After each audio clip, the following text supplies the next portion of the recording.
레위기 13장, 14장은 한센병으로 불리는 나병에 대한 정결 규례입니다. 우리 몸에 생긴 나병, 그리고 옷과 그리고 집 등에 생긴 나병에 대한 정결과 부정에 대한 규례라고 할 수가 있습니다. 중요한 것은 우리 몸을 비롯하여 우리가 살고 있는 일상 속에서 나병이 발생한다면 부정하다라는 거예요. 부정하다라는 것은 생명 되시는 하나님과 함께 할 수가 없다라는 거예요. 심각한 문제인 거예요.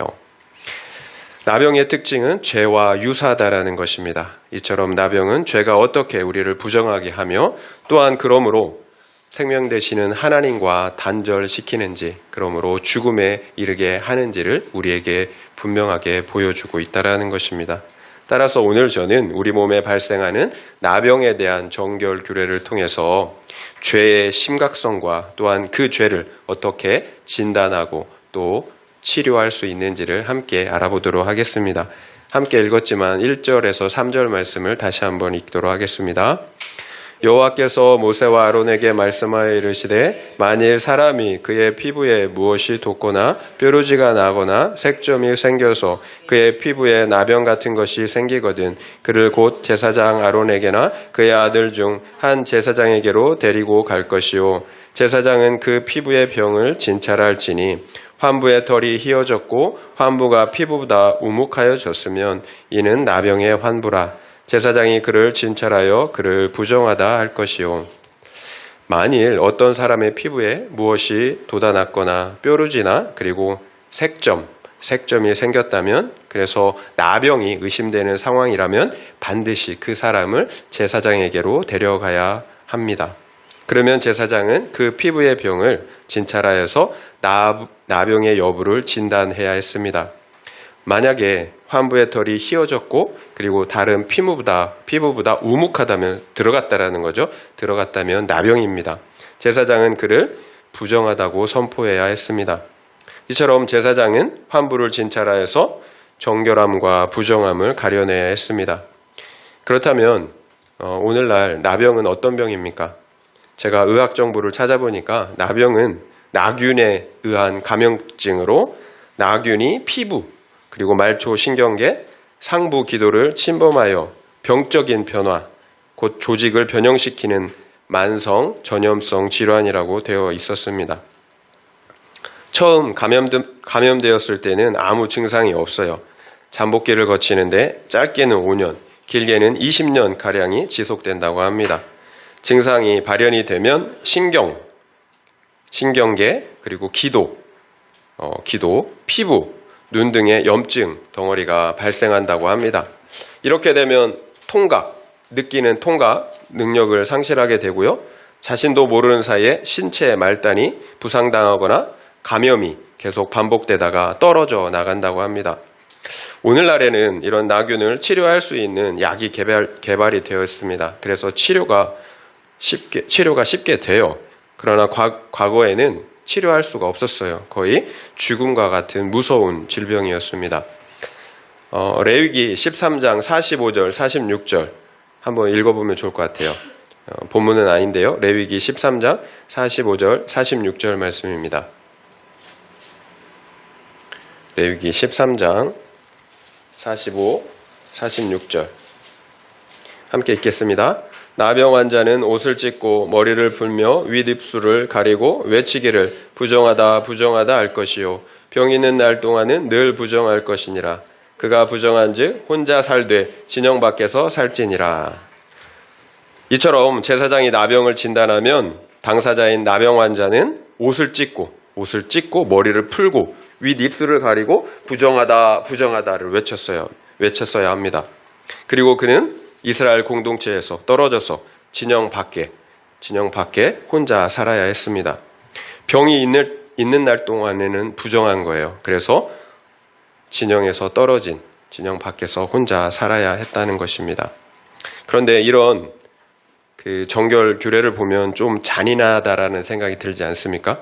나병에 걸린 것도 지금 얼마나 괴로운 일입니까? 그런데 자신의 수치를 공동체에 자기 스스로 소리를 질러가면서 공개적으로 드러내야 했다라는 거예요. 이처럼 나병에 걸린다라는 것은 육체의 죽음을 넘어서는 거예요. 사회적 죽음을 의미해요. 모든 공동체, 심지어는 가족으로부터도 버림을 받아야 했다라는 것입니다. 이렇게 육체적, 사회적 죽음이 나병에 걸리면 육체적 죽음뿐만 아니라 사회적 죽음까지도 당했다라는 거예요. 그런데 이보다 더 심각한 죽음은 영적인 죽음이에요. 생명 되시는 하나님과 영원히 단절이 된다는 것입니다. 이것이 나병의 규례가 우리에게 주는 교훈이자 경고예요. 우리 죄의 나병은 죄의 나병이 우리를 하나님과 단절시킨다라는 거예요. 그러면 영원히 죽는 거예요. 그러나 오해하시면 안 됩니다. 육적 나병을 말씀하시는 것이 아니에요. 나병에 대한 규례는 어디까지나 종교적인 규례이지 나병에 걸린 그 사람이 실제로 죄인이라는 의미가 아니에요. 우리가 이 부분을 영적인 의미로 해석을 해야 된다는 거예요. 앞서 음식 규례와 출산 규례에서 말씀드렸던 것처럼 하나님은 종교적인 정결 규례를 통해서 우리에게 영적인 시청과 교육을 하시는 것입니다. 곧 나균은 죄를 의미해요. 죄라는 나균이 우리 몸에 들어와 퍼져나가는 거예요. 그래서 어떻게 우리의 영혼을 파괴하고 죽일 수 있는지를 보여주신다라는 거예요. 그러나 나병에 걸렸다고 그 인생이 다 끝난 것은 아닙니다. 정결 규례를 통해서 다시 회복될 수가 있었다는 것입니다. 이것이 은혜예요. 죽을 죄인을 용서하시는 십자가의 은혜. 나병이 치유받을 수 있는 정결 규례를 주셨다라는 거예요. 유다의 왕 중에 우시아라는 왕이 있었습니다. 이 왕은 여호와를 의지하는 아주 신실한 왕이었어요. 그래서 우시아 왕의 통치 기간은 솔로몬 왕 이후에 가장 강력한 국가적 중흥을 이루었던 시기였습니다. 그러나 모든 일이 다 잘 되면 우리에게 고질병이 있습니다. 바로 교만이에요. 우리가 다 그렇습니다. 조금만 잘 되면 내가 잘나서 그런 것처럼 바로 교만하게 된다는 것입니다. 결국 교만해진 우시아 왕은 성전에 들어가서 여호와의 향단에 분향하려고 하였습니다. 그러나 우리가 다 아는 것처럼 성소에서 분향하는 일은 제사장만이 할 수 있는 일이었어요. 결국 우시아 왕은 자신을 가로막는 대제사장에게 화를 내다가 그만 하나님께 치심을 받습니다. 그 자리에서 나병이 번져 나갔어요. 그러면 어떡합니까? 비록 왕이라 할지라도 나병 환자는 격리돼야 합니다. 우시아 왕은 그 후로 평생을 별궁에 갇혀서 혼자 지내야 했습니다. 만약에 하나님께서 육적인 나병으로 우시아를 치지 않으셨다면 어땠을까요? 좋은 걸까요? 그러면 우시아는 자신이 가진 그 권세, 왕의 권세를 가지고 온갖 교만한 짓거리를 다 하며 살았을 거예요. 그러면 우시아는 결국은 진짜 나병인 영혼의 나병, 교만은 치유되지 않았을 거라는 거예요. 그리고 그 영적 나병으로 말미암아 결국 그는 영원한 죽음, 하나님과의 단절, 죽음에 처해지고 말았을 것입니다. 그렇다면 성경 말씀처럼 우시아를 치신 사건은 하나님께서 사랑하는 자를 책망하시고 징계하신다라는 구원의 사건인 것입니다. 회개하고 돌이켜 살라는 거예요. 그렇다면 별궁에 갇힌 우시아는 그 남은 인생을 어떻게 살았을 것 같습니까? 자신을 치신 그 하나님을 평생 원망하며 살았을까요? 아니면 자신의 교만의 죄를 회개하며 오직 하나님의 긍휼과 은혜를 구하며 살았을까요? 과거 자신에게 주신 그 모든 것이 은혜였음을 깨닫지 않았겠습니까? 결국 육적인 나병이 문제가 아닙니다. 진짜 문제는 영원한 죽음에 이르게 하는 영적인 나병, 죄예요. 하나님은 그 영원한 죽음의 죄를 치료하시기 위해서 육적인 나병을 사용하신 거예요.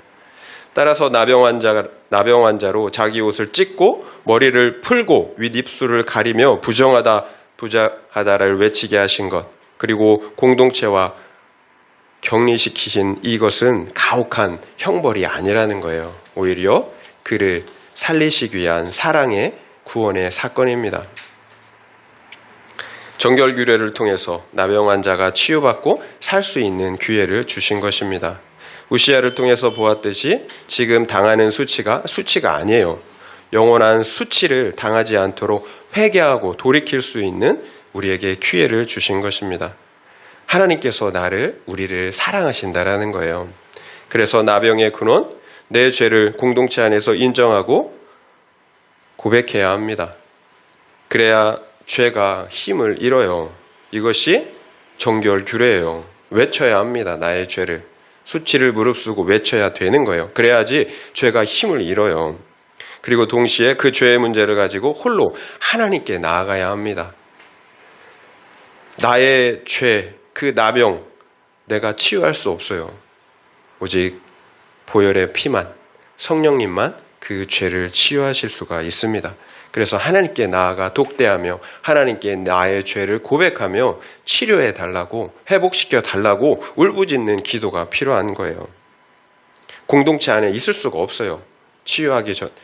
다 치유되기 전까지는 공동체에 들어갈 수가 없어요. 이것이 나병에 대한 정결 규례였습니다. 내 죄를 고백하고 하나님께 나아가는 것입니다. 그래서 내 나병의 문제, 죄의 문제를 해결해야 합니다. 그래야 생명을 얻는 거예요. 그래서 오직 십자가의 은혜를 붙잡아야 합니다. 적용 질문 드리겠습니다. 나를 치신 나병의 사건은 무엇입니까? 나의 죄를 공동체 안에서 부정하다 외치며 회개하고 있습니까? 아니면 여전히 그 죄의 나병을 숨기고 있습니까? 한번 생각해 보시기 바랍니다. 나를 치신 나병의 사건은 무엇입니까?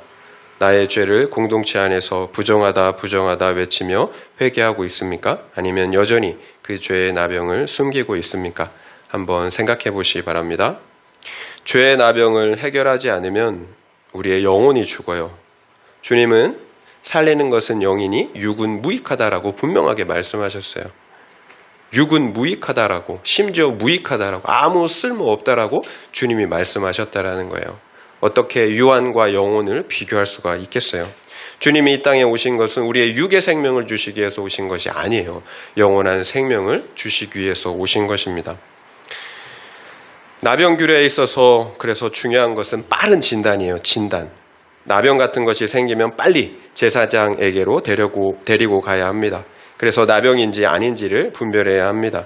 그리고 나병이라면 빨리 공동체에서 격리해야 합니다. 물론 오늘날에는 나병균이 생각하는 것보다 강한 전염력을 가지지 않았다는 사실이 밝혀졌습니다. 그럼에도 나병은 전염병이에요. 빠른 진단과 격리가 필수라는 거예요. 죄를 잘라내지 않으면 공동체 전체가 오염돼 죽게 된다라는 것입니다. 나답과 아비후의 사건에서도 보았듯이 죄에 대한 하나님의 태도는 단호하세요. 조금도 용납하실 수가 없습니다.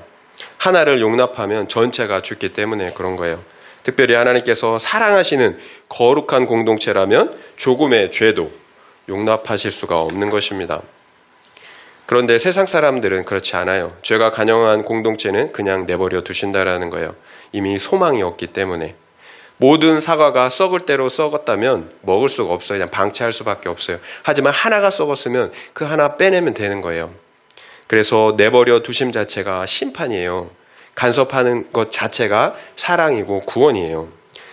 그러나 하나님께서 책망하시고 징계하신다면 아직은 소망이 있는 것입니다. 그 죄만 도려내면 살 수가 있기 때문이에요. 나병은 정상적인 피부, 건강한 피부와는 확연하게 달라요. 따라서 만약 피부에 나병이 생겼다면 제사장에게로 데려가야 했습니다.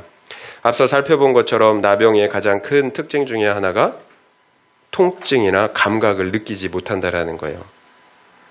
이게 나병의 가장 큰 특징이에요. 감각을 느끼지 못해요. 그러면 어떤 일이 생길까요? 여러분, 방문이 잠겨 있는데 막 열려고 해요. 정상적인 사람은 잠겨 있으면 이렇게 좀 포기해요. 아프거든요. 돌리다가. 힘을 줘서 계속해서 돌리면 어떻게 될까요? 상처가 나겠죠. 이게 부러져요, 잘못하면. 이런 일들이 나병 환자들에게 일어난다라는 거예요. 통증을 못 느껴요. 손목이나 손가락 관절이 부러지거나 떨어져 나가는데도 계속해서 방문을 돌리는 거예요.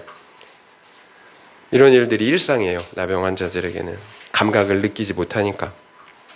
그래서 불 속에나 팔팔 끓는 물 속에 손을 넣었는데도 모르는 거예요.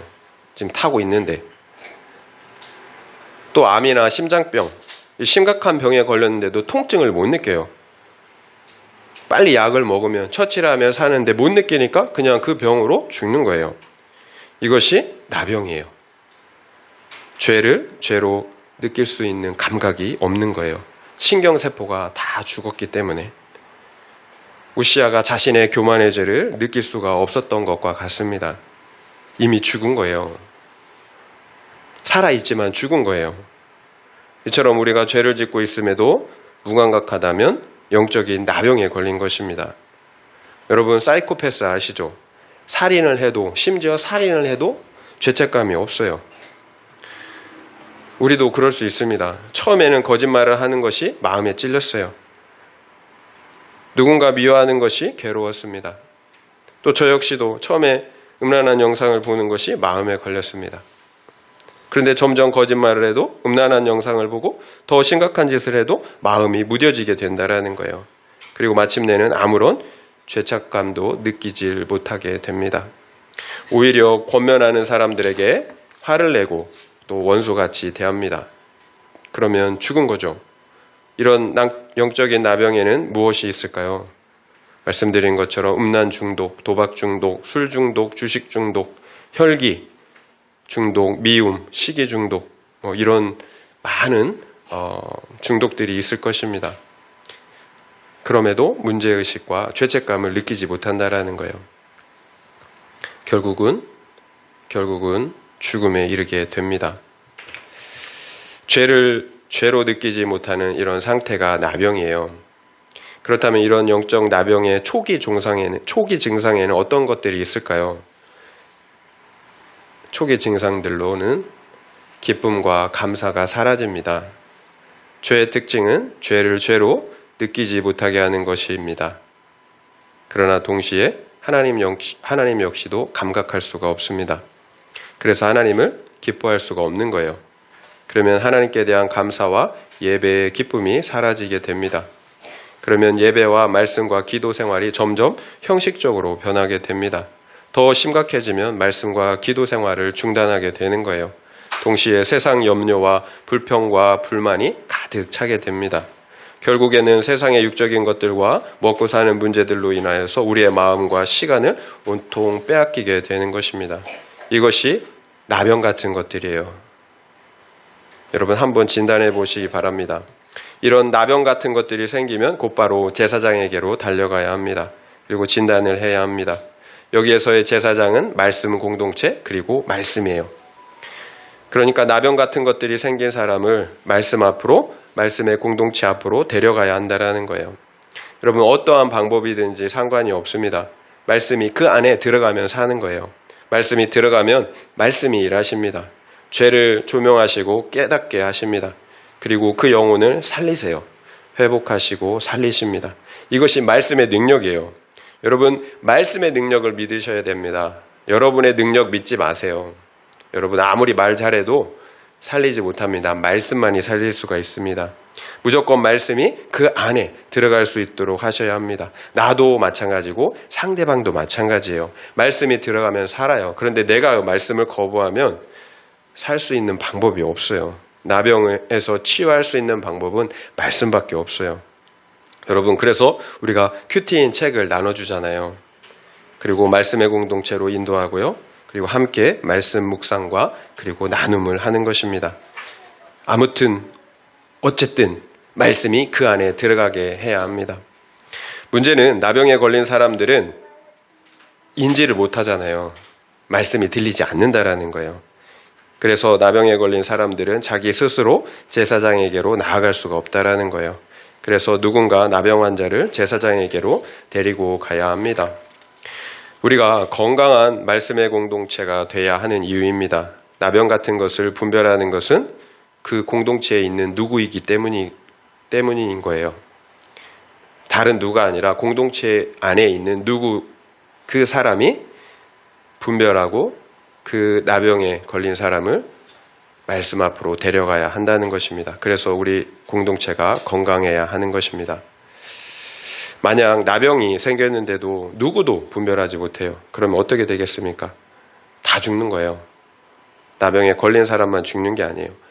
공동체 전체가 죽는 거예요. 그래서 다른 누군가가 아니라 우리 한 사람 한 사람이 건강한 말씀의 공동체가 되어야 하는 것입니다. 건강한 말씀의 공동체의 특징이 있어요. 거룩해요. 그래서 죄에 대해서 민감합니다. 말씀의 기준을 가지고 있기 때문이에요. 그래서 나병에 걸린 영혼들을 분별할 수가 있는 거예요. 그리고 그러므로 말씀 앞으로 데리고 가서 살릴 수가 있는 것입니다. 이것이 영적인 실력이에요. 우리 몸에 수많은 바이러스들과 세균들이 들어온다고 합니다. 심지어 하루에 암세포가 300개에서 500개 가량이 만들어진다고 합니다. 그럼에도 심한 병에 걸리지 않는 이유가 있습니다. 우리가 건강하기 때문이에요. 우리 몸의 면역세포들이 그 모든 바이러스들과 세균과 암세포들을 죽이기 때문입니다. 그래서 건강하면 아무 문제가 없는 것입니다. 그러나 건강하지 못하면 그 바이러스와 암세포들이 질병이 되고 암덩어리가 되는 것입니다. 그래서 우리 공동체가 건강해야 하는 이유예요. 바이러스들이 아무리 많이 들어와도 스스로 다 면역 체계에서 걸러낸다라는 거예요. 질병으로 가지 않도록 믿음의 방역 체계가 일을 한다라는 거예요. 특별히 공동체의 리더인 제사장은 반드시 나병을 진단할 수 있는 영적 분별력이 있어야 합니다. 왜냐하면 영적인 리더는 나병을 진단할 수 있는 최종 마지노선이기 때문에 그런 거예요. 내가 분별하지 못하면 이제 끝인 거예요. 그러면 여러분 이렇게 말씀하실 수 있을 것 같아요. 목사님이 최종 리더니까 나는 상관이 없네. 이렇게 생각할 수가 있다라는 거예요. 그렇지 않아요. 우리가 모두 영적인 제사장이잖아요. 신약에 우리는 모두가 영적인 제사장들입니다. 내가 분별하지 못하면 내 자녀, 내 가족이 죽는 거예요. 그렇다면 어떻게 나병을 진단할 수가 있겠습니까? 분명하게 나병을 진단할 수 있는 말씀의 기준을 주셨어요. 그래서 우리는 말씀의 그 기준을 가져야 합니다. 이것이 분별력이에요. 환부에 털이 휘어졌고 그리고 환부가 피부보다 우묵 들어가 있으면 나병이에요. 이렇게 분명한 말씀의 기준을 주셨다라는 거예요. 현대 과학에 있어서도 나병을 외형적으로 가장 쉽게 판명할 수 있는 기준, 이것이 그 외형적인 기준이라고 합니다. 그러나 문제는 이처럼 분명하게 나병인 것을 알 수 있는 경우도 있지만 여러분 아리까리한 경우도 많이 있잖아요. 한번 4절 볼까요? 4절 읽겠습니다. 피부에 색점이 희나 우묵하지 아니하고 그 털이 희지 아니하면 제사장은 그 환자를 이래 동안 가두어 둘 것이며. 나병의 상태는 털이 흰 거예요. 그리고 우묵한 거예요. 그런데 털이 희지도 않고 우묵하지도 않아요. 그런데 색점이 있어요. 그러면 시간을 두고 관찰해야 합니다. 7일 동안 환자를 가다두라고 하십니다. 그리고 다시 진찰하는 거예요. 재진찰을. 그런데도 변화가 없으면 다시 가두어 둡니다. 7일 후에 다시 진찰을 합니다. 그래서 아무런 변화가 없다면 피부병이에요. 그러면 정하다라고 선포를 해야 합니다. 그런데 정하다고 선포했는데 그 이후에 다시 나병이 돋아났어요. 그러면 다시 진찰하고 나병이면 부정하다고 해야 합니다. 이렇게 환부가 나병인지 아닌지 확실하지 않은 경우에는 오랜 시간을 두고 신중하게 진단을 해야 했습니다. 너무 섣불리 진단하면 안 된다라는 거예요. 나병 아닌 것처럼 그렇게 면죄부를 주면 안 된다라는 거예요. 왜냐하면 그것이 나병이라면 그 결과는 너무나 심각하기 때문에 그렇다라는 거예요. 이외에도 나병을 진단하기가 쉽지 않은 경우가 많이 있었습니다. 예를 들어서 피부에 흰점이 돋고 털이 휘어지고 생살이 생겼으면 나병이에요. 그러나 머리로부터 발끝까지 나병이 온몸에 퍼졌고 그래서 온몸이 휘어졌다면 정하다고 해야 합니다. 이제 나병이 더 이상 번져갈 곳이 없다라는 거예요. 그러나 또다시 생살이 돋아나면 나병이에요. 부정하다고 해야 합니다.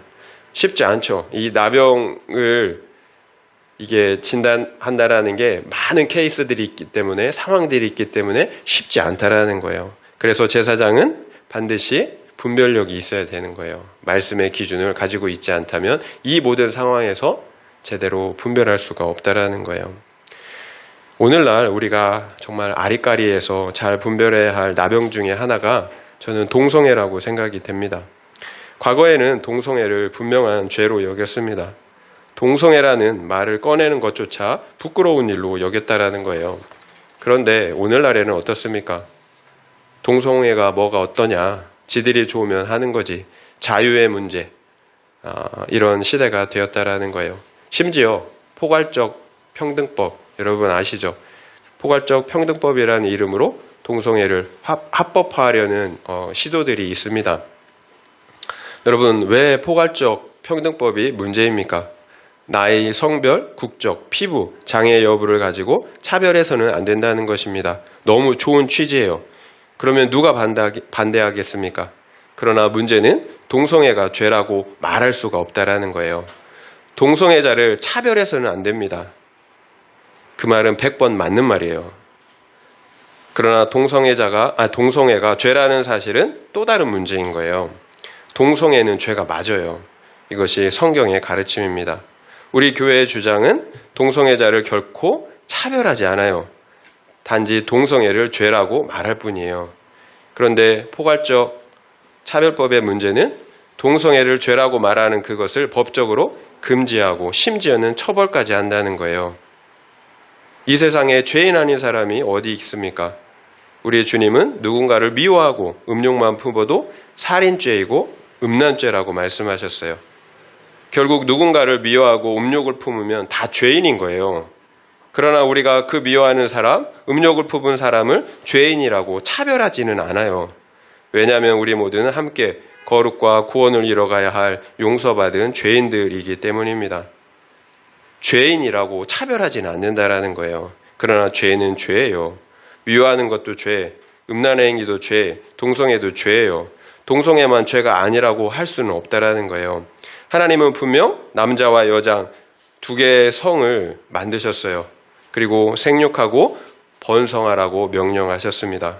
그러나 동성애를 인정하면 어떻게 생육하고 번성할 수가 있겠습니까? 결국 동성애는 창조 질서에 어긋나는 죄예요. 그런데 동성애를 죄로 여기질 않습니다. 오히려 너무나 당연한 자기 자유, 권리의 표현이라고 말하고 있어요. 이것이 나병이에요. 공동체 전체를 오염시키고 죽게 합니다. 오늘날 사회 전반에서 그리고 교회 안에서 이런 동성애를 완전히 죄로 철저하게 격리하고 있다면 제가 이런 말씀을 드리지 않을 거예요. 그런데 심지어 교회 안에서도, 서구는 특히 더 심하죠. 교회 안에서도 동성애를 합법적으로 인정하고 있다라는 거예요. 어떤 사람들은 동성애를 타고난 성향, 유전적인 성향이라고 말합니다. 그래서 어쩔 수가 없다라는 거예요. 그래서 그냥 받아들여야 한다는 것입니다. 그렇지 않아요. 만약 유전적인 문제라면 동성애자와 이성애자의 비율이 과거나 지금이나 동일해야 합니다. 그러나 과거에는 동성애자 한 사람을 만나는 것이 쉽지 않았어요. 그만큼 소수였다라는 거예요. 그러나 오늘날에는 동성애자의 비율이 과거와는 비교할 수 없이 높아졌습니다. 결국 동성애는 유전이 아니에요. 유전이라면 과거나 지금이나 동성애자의 비율이 같거나 비슷해야 합니다. 그렇다면 왜 동성애자의 숫자가 오늘날에는 이렇게 많아진 걸까요? 여러분 중에 남의 물건을 한 번이라도 훔치지 않은 사람이 있습니까? 좋은 것, 남의 것을 갖고 싶다는 욕구가 누구에게나 있다라는 거예요. 그런데 어린 시절 과자나 사탕을 훔치다가 또는 부모님의 돈을 훔치다가 걸렸던 적이 있었을 것입니다. 저는 그래요. 저는 걸렸어요. 그래서 크게 혼이 났습니다. 그러면 도벽이 잘리는 거예요. 저만 그런 거 아니죠. 여러분도 그렇게 했죠. 그러나 만약 그때에 우리 부모님들이, 어른들이 아이고 잘했다, 도둑질을 아주 잘하는구나, 이렇게 참 착하다, 이렇게 했다면 어떻게 됐을 것 같습니까? 바늘도둑이 소도둑이 되겠죠. 이처럼 남의 것을 훔치고 싶은 욕구도 동성애의 욕구도 모두 동일해요. 내게 금지된 그것을 하고 싶은 죄의 성향들이라는 거예요. 그 죄의 성향들을 장려하고 칭찬한다면 당연히 그 숫자가 많아지겠죠. 그래서 오늘날 동성애가 많아진 거예요. 동성애를 옹호하고 권장하는 법까지 만들려고 하기 때문이에요. 우리 교회가 해야 할 일은 무엇입니까? 사랑의 마음을 잃지 않는 거예요. 그래서 죄에 대해서는 죄라고 단호하게 말할 수 있어야 합니다. 그러나 도벽이나 음란의 욕구가 특별히 더 강한 사람들이 있는 것처럼 동성애의 성향이 더 강한 사람들이 있습니다. 그래서 더 괴롭고 고통스러운 거겠죠. 우리 모두가 더 연약한 부분이 있는 것처럼 동성애자는 특별히 동성애에 연약할 뿐입니다. 그래서 우리 공동체는 그런 사람들을 더 긍휼히 여겨야 하는 것입니다. 그래서 그 죄에서 빠져나올 수 있도록 우리가 말씀의 기준을 가지고 도와줘야 합니다.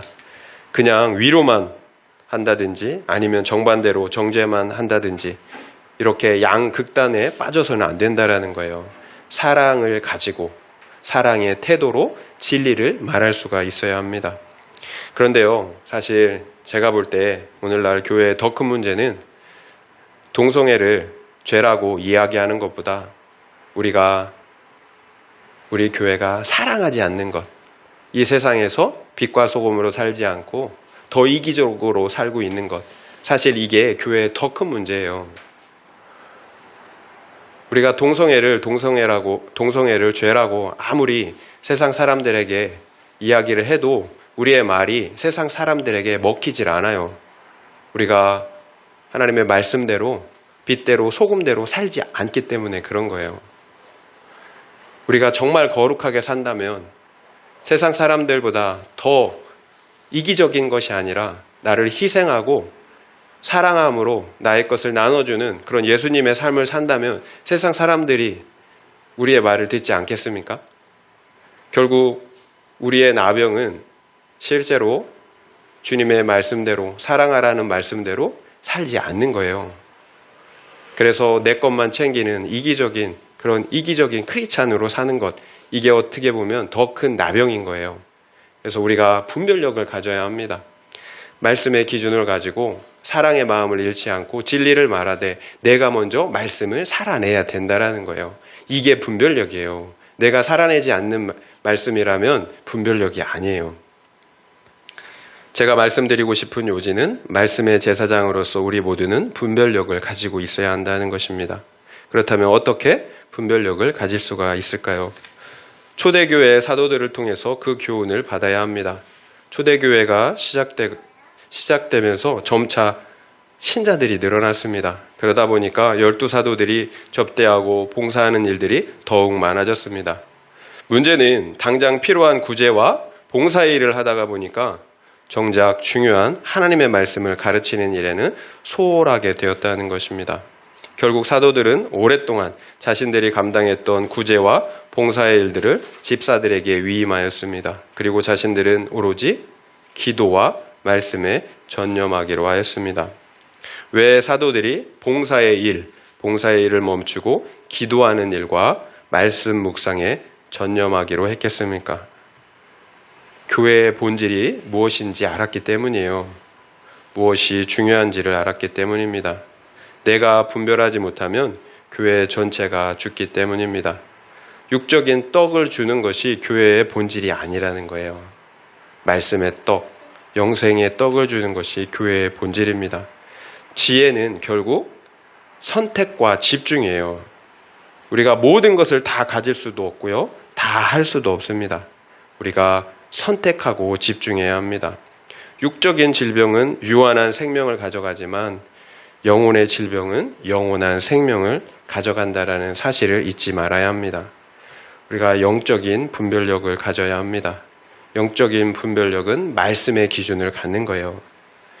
말씀의 기준을 갖는다라는 것은 그냥 아는 게 아니에요. 실제로 그 말씀을 믿고 살아내는 것입니다. 믿고 살아내는 것, 이것이 말씀의 기준을 가진 것입니다. 그래서 우리 각 사람이 말씀과 기도에 전념해야 하는 것입니다. 우리가 우리 의지로, 우리의 결단으로 말씀을 살아낼 수 있습니까? 그렇지 못하잖아요. 오직 은혜로만, 성령의 은혜로만 우리가 말씀을 믿고 살아낼 수가 있습니다. 그래서 우리가 말씀과 기도에 전념해야 하는 것입니다. 내가 살아야 다른 영혼도 살릴 수가 있습니다. 이 사실을 잊지 말아야 합니다. 결국 날마다 말씀을 묵상하며 나의 거룩과 구원을 이뤄가는 것만이 나도 살고 우리 가정, 공동체도 사는 영적인 분별력이에요. 나의 거룩과 구원을 이뤄가는 것이 아무것도 아닌 것이 아니에요. 그것이 시작이에요. 그게 전부일 수 있어요. 나의 거룩과 구원을 이뤄가는 것이 나도 살고 가정도 살고 그리고 공동체도 살리는 분별력입니다. 적용 질문 드리겠습니다. 성경 말씀이나 영적 리더의 말이 내 죄를 찌르고 있지만 무감각하게 반응하고 있는 것은 무엇입니까? 이것이 영적 나병이라고 인정이 되십니까? 성경 말씀이나 영적 리더의 말이 내 죄를 찌르고 있지만 무감각하게 반응하고 있는 것은 무엇입니까? 이것이 영적 나병이라고 인정이 되십니까? 한번 생각해 보시기 바랍니다. 말씀을 마무리하겠습니다. 오늘은 몸에 생긴 나병규례에 대해서 알아봤습니다. 나병규례는 죄가 어떻게 우리 영혼을 오염시키고 또 죽게 하는지를 보여줍니다.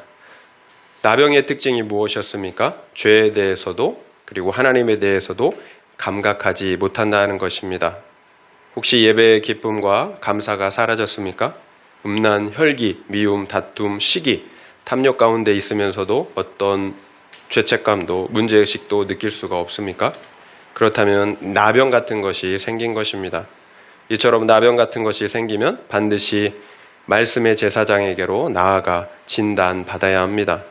나병을 진단하지 않으면 나뿐만 아니라 공동체 역시도 고통을 받게 됩니다.